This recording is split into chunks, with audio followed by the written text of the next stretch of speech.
Radio, book one once about the bookstore for the last 40 years. And today I have my special guest. He is a co-founder as well as CEO, no other than Mr. Paul Baillie. Hello, Daniel. Welcome, Mr. Paul, on Book 101 Review. And can you please introduce more about yourself that I miss? Yeah, hey Daniel, nice to meet you. My name's Paul Baillie. I am CEO, co-founder of a company called Shift Arcade. We started Shift Arcade nearly 3 years ago to be a sim racing lounge. Started here in California. For people who don't know what that means that we have a retail location with some high-end racing simulators inside that the public can use to come in, race their friends and family for fun. For fun indeed, and thank you so much for sharing your fun to the world, Mr. Paul. Thank you for the fun indeed. And today let's talk about leaving the corporate track, your journey from enterprise tech to entrepreneur. So tell us, Mr. Paul, what was the final catalyst, the specific moment, feeling, or realization that made you decide I have to leave the corporate track for good? Yeah, I think it was actually quite a while in the making. I've always had an interest in running businesses and being an entrepreneur. It's always something that's appealed to me.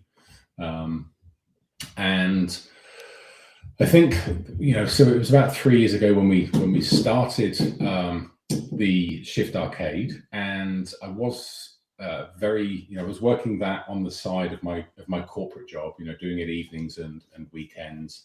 And it took a couple of years to really get it into a stage where we were able to grow. And so it was really maybe earlier this year, mid 25, where I think I just realized that I was doing myself a disservice. The time that I'm putting into my corporate job, I think could have been much better placed focusing on Shift Arcade and growing that business. So it was probably, just having reached that inflection point where I think my time was better served working on my own business. Indeed, working your own business. That's be awesome, Mr. Paul. For so long, your identity was tied to a title, a brand, a ladder. How did you begin to disentangle your self worth from your corporate role before you even left? I think that's an interesting question. Very interesting question. So I'm not sure if I had tied self-worth to a corporate role. The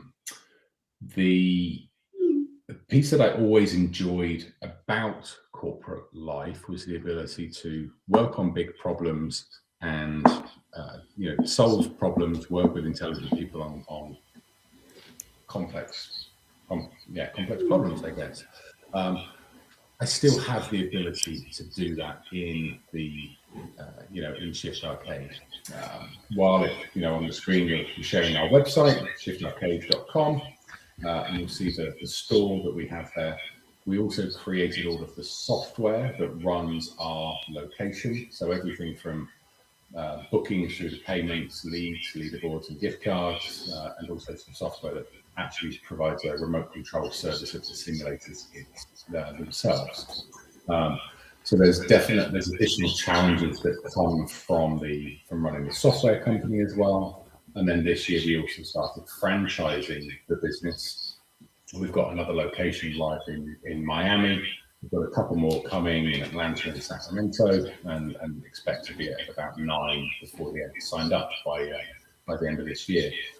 So there's definitely a replacement for the interesting complexity of problems that I worked on with a variety of problems, and certainly more in quantity, I think, of the problems. So your question was about self-worth.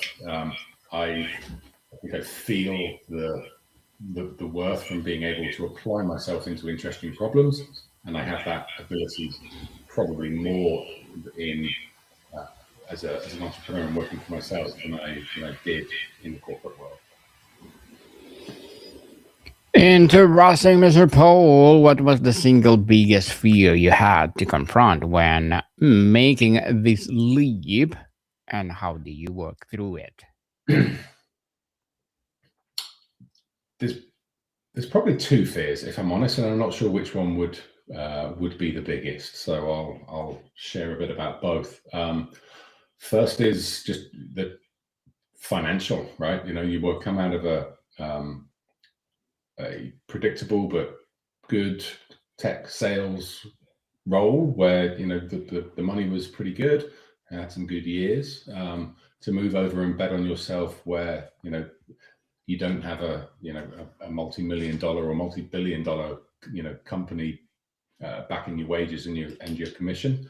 So there's definitely a thinner period of time, right, when I'm working on the business and trying to get that to take off. And then on the other side, I think it's really having made effectively a bit of a leap of faith, right, to follow your dream and to do something for yourself. It's obviously a big bet, right? Am I capable of pulling it off? Will it be as good and as big and as hopefully profitable as I hope it to be? These are definitely unanswered questions. And while things are all trending in the right direction, there's obviously a lot more uncertainty, I think, from running your own business rather than being an employee. Yes, being an employee to be an entrepreneur, how did you weigh the tangible comforts against the intangible cost to your energy, creativity, or purpose?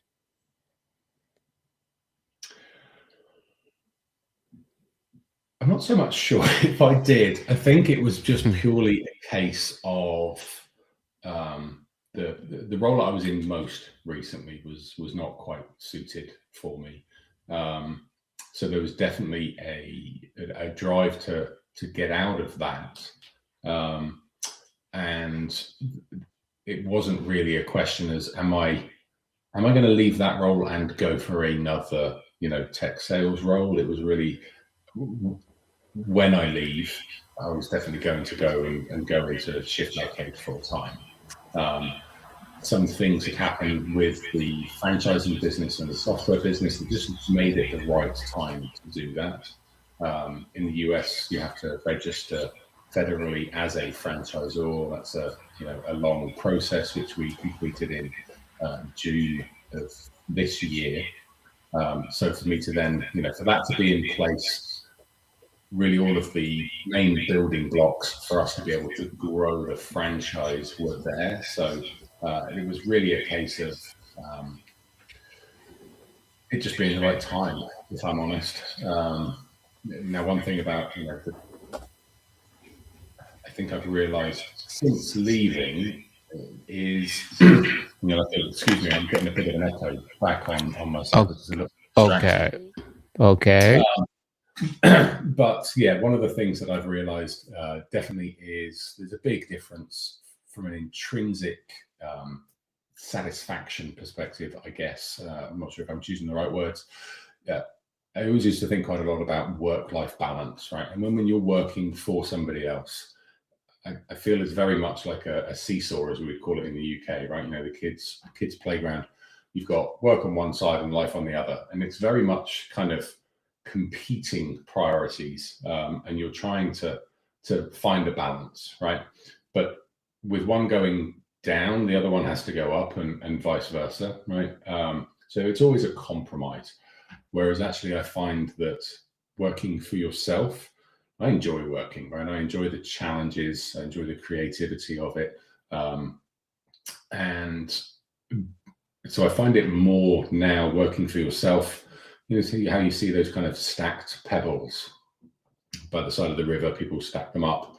big pebbles and smaller and smaller and smaller, but they're all balanced actually around a core. So they're all different elements of the same structure, right? But balanced around a core. I kind of feel that that's a bit of an analogy for the difference between corporate life, where you're balancing competing forces, whereas entrepreneurial, where you're stacking these things around a center which is a bit more true to yourself. Mr. Paul, on the transition and skills transfer, what skill from your enterprise tech career has been most unexpectedly valuable in your entrepreneurial journey, and why?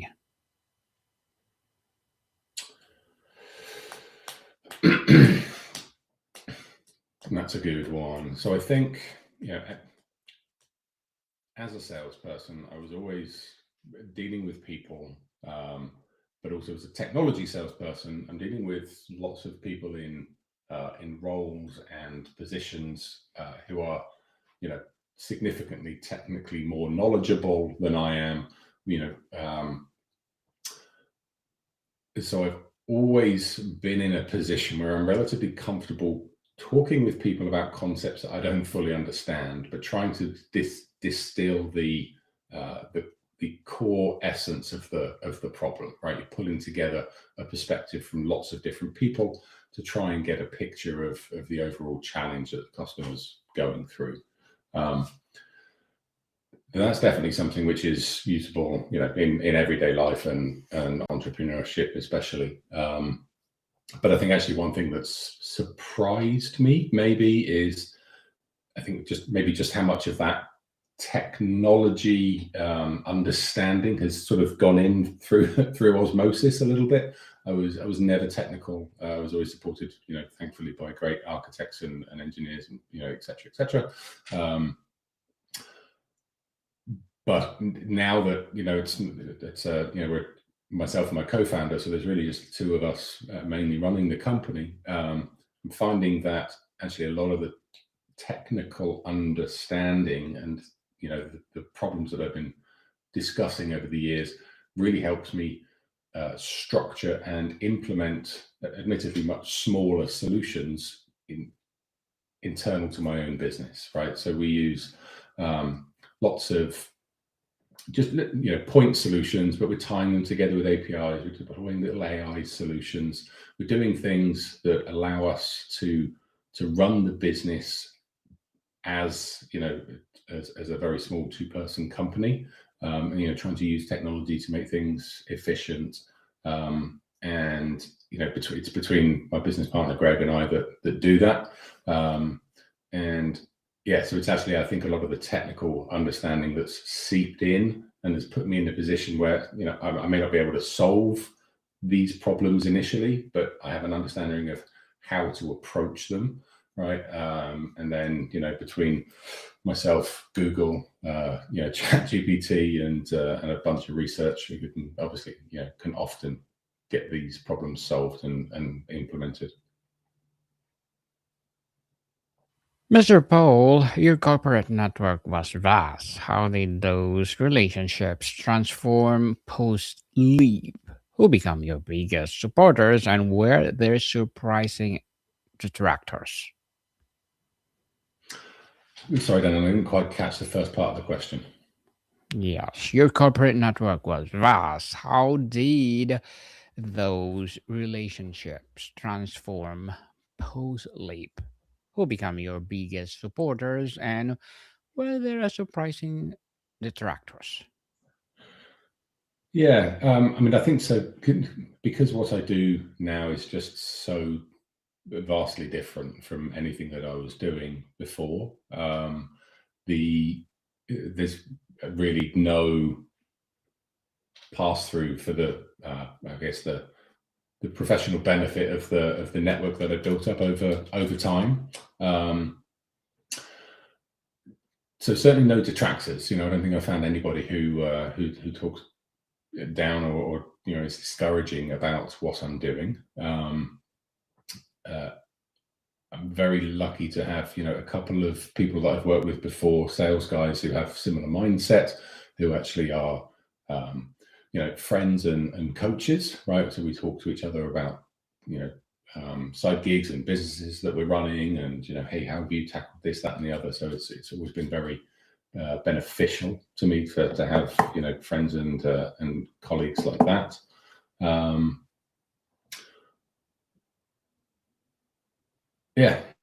I would say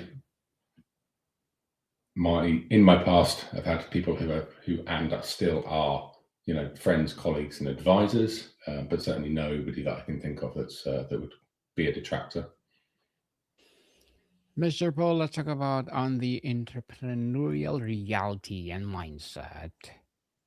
The first win, what was the first small victory as an entrepreneur that made you think this is different and this is mine? Is often it's not financial.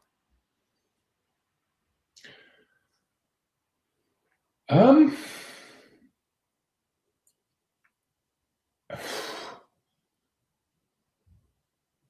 I think it was actually probably the first challenges actually that came up first that made me realize this is mine. When all of a sudden you are responsible for payroll, right? So we've got five guys on payroll now, and maybe revenue hasn't been as good as it was. That challenge and that reality, right, makes you realize that, hey, this is yours, right? This is your problem. This is your responsibility. Silly little things like, when we first opened, we were one of, I think, only about 10 of these sim racing venues in the US at the time, and the only one in Northern California. So deciding how much to charge for our services was a little bit difficult. I did an MBA when I was back in my 20s. Certainly remember studying price elasticity and a whole bunch of other concepts. And it's really interesting how useless all of that is in the real world when you're kind of faced with the big question of how much do you charge, right? So we actually, a bit more background on that scenario, we'd had a very successful soft launch where we'd presented 50% off to our customers, just to help us get launched, get understanding of how to run the simulators, greet guests, just really kind of warm up the business. And then after that, bookings fell off a cliff. We took a significant drop in the number of reservations and therefore revenue within the pilot store. So obviously you look to, hey, well, what might be causing this? And it's really hard to figure out, right? There is, it's not like reading a case study at a business school where they lay out all of the different factors for you and it's really just all there for discussion. Do you have a good enough service? Are people enjoying it? Are people talking about it? Is your price too high? Can people find you? Are your online ads working? There's 100 different things that may all contribute and probably do to some degree. So, understanding how you can actually move forward and make a decision.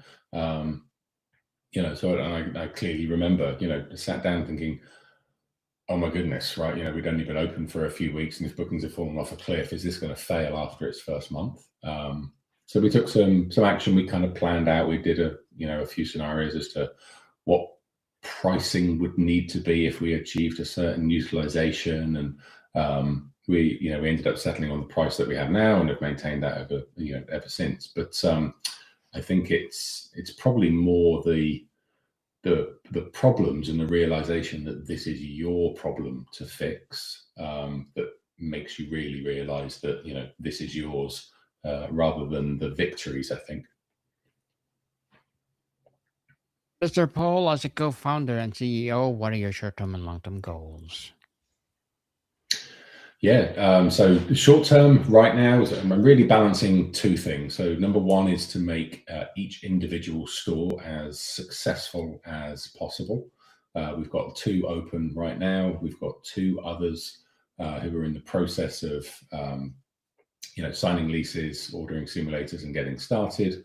And then a small pipeline of additional ones who are looking to sign up as well, and hopefully open next year. So obviously I've got a big responsibility to make sure that each of those are profitable and working efficiently. And then the second part is to really grow the franchise business, right? To find additional new locations. We have the advantage of being in a new industry. We are the first and only sim racing franchise here within the US. And we've got a couple of unique things in the fact that we created all of the software that, that runs our store and allows us to be very cost effective from a staffing perspective, while still delivering a really good customer experience. So balancing those two are certainly my priorities.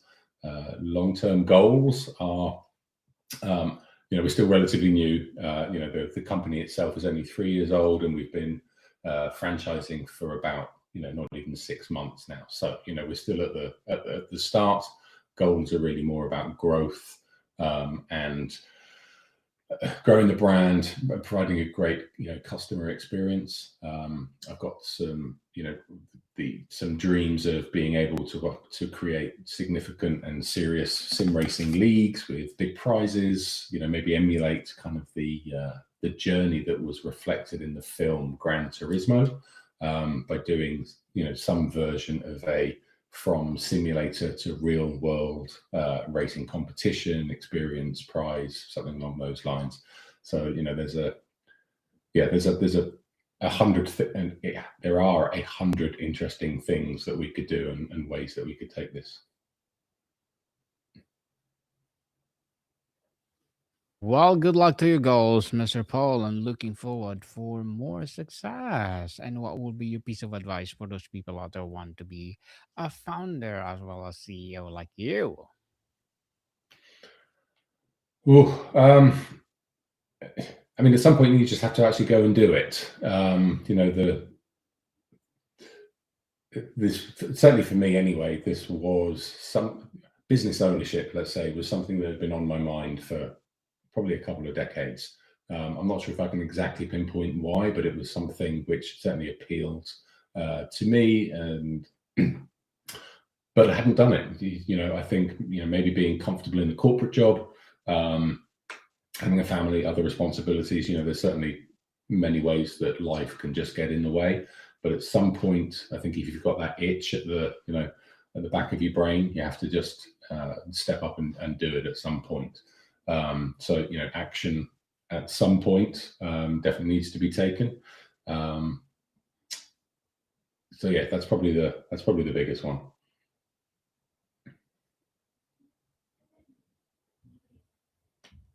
Thank you for that advice, Mr. Paul. And can you please recommend a book or books that influence your journey? Yeah, definitely.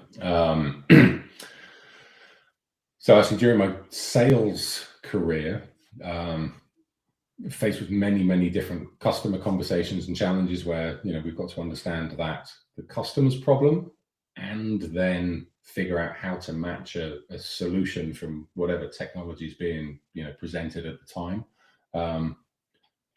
and that's really quite challenging. But I think that once you strip away the technology, right,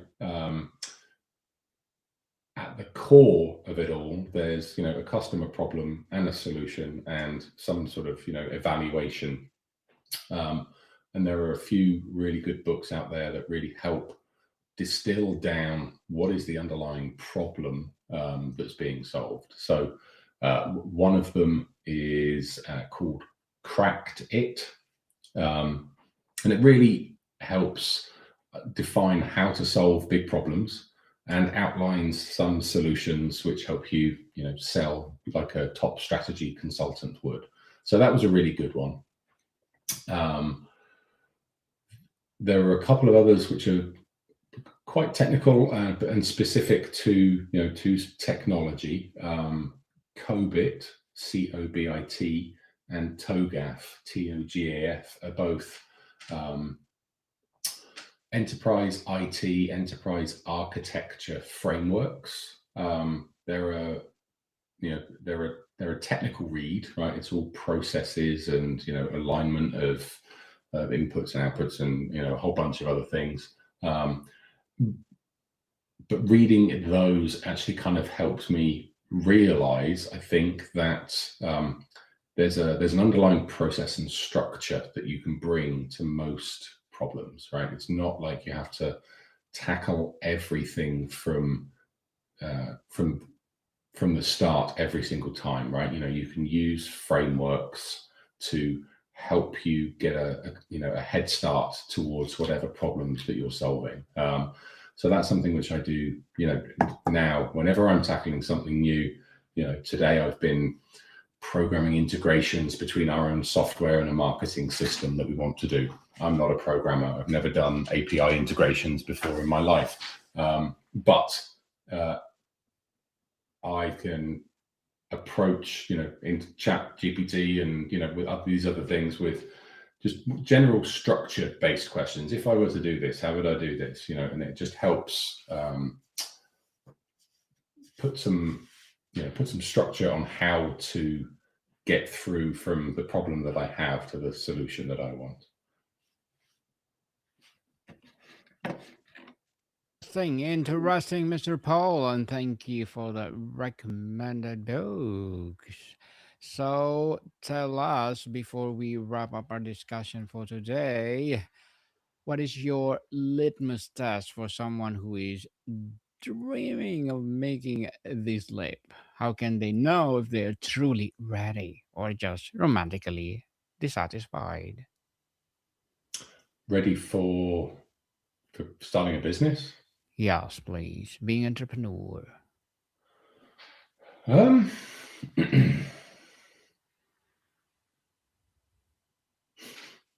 I can't profess to be an expert, so I'm not sure if I have a litmus test for this, right? It's an experience which I've only worked through myself, right? It's not something I actually guide people through. Now, okay, so maybe I'll talk about my own litmus test, and maybe that's useful. Obviously part of it is satisfaction, intrinsic motivation, right? Is the move something that you feel that you want or need to do, inside? Then just life and reality and pragmatism come into account, right? Do you have the time to do it around your job? Can you do it without affecting your day job? Can you afford to move over? Can your family take that risk? And then I think the third is, have you actually planned and considered out, the business, right? What is the plan? Is it viable? Have you done some financial projections? When we first started, we did some online surveys, which basically just asked, backed by some Google ads, just put it out there with a very simple survey. If we started this, would you use it? How much would you pay? How often might you come? And I can't remember the exact figures off the top of my head, but it worked out to be that if a third of the people who said that they would turn up actually did, we would at least break even based on what we projected. And there were a few other things that we did like that, which just really just tested the idea before we took the leap. So I think probably between those three things, they were my litmus test. The heart, I guess, the reality and the brain, I suppose. Try to poll all three.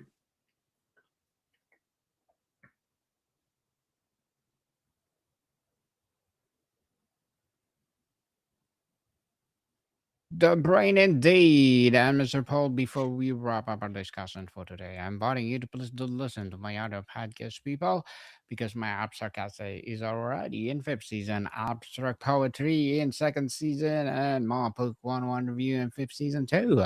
Comedy 101 second season, and my food 101 in sixth season this December. Geography 101 love letters, movie 101 review, music 101 our fourth season, Science 101, Sex 101, and second season of my baby podcast, Law 101, Mental Health 101, and Bible Verses 101. Please listen to them wherever you listen your podcast. So, Mr. Paul, tell us if the journey or in a corporate legacy is often about climbing. Now, as an entrepreneur, how are you redefining what legacy means to you? What do you want to leave behind?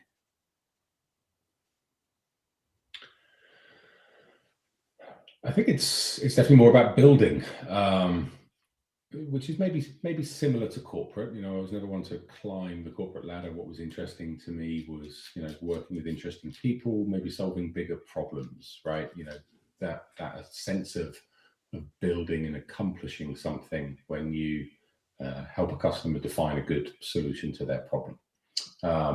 My goal now is obviously a bit more obvious, maybe from a growth and building perspective. It's each location, you know, being fun for our customers and profitable for our owners. And then if we look at the franchise system, I think we are really at the cusp of the growth of sim racing here within the US.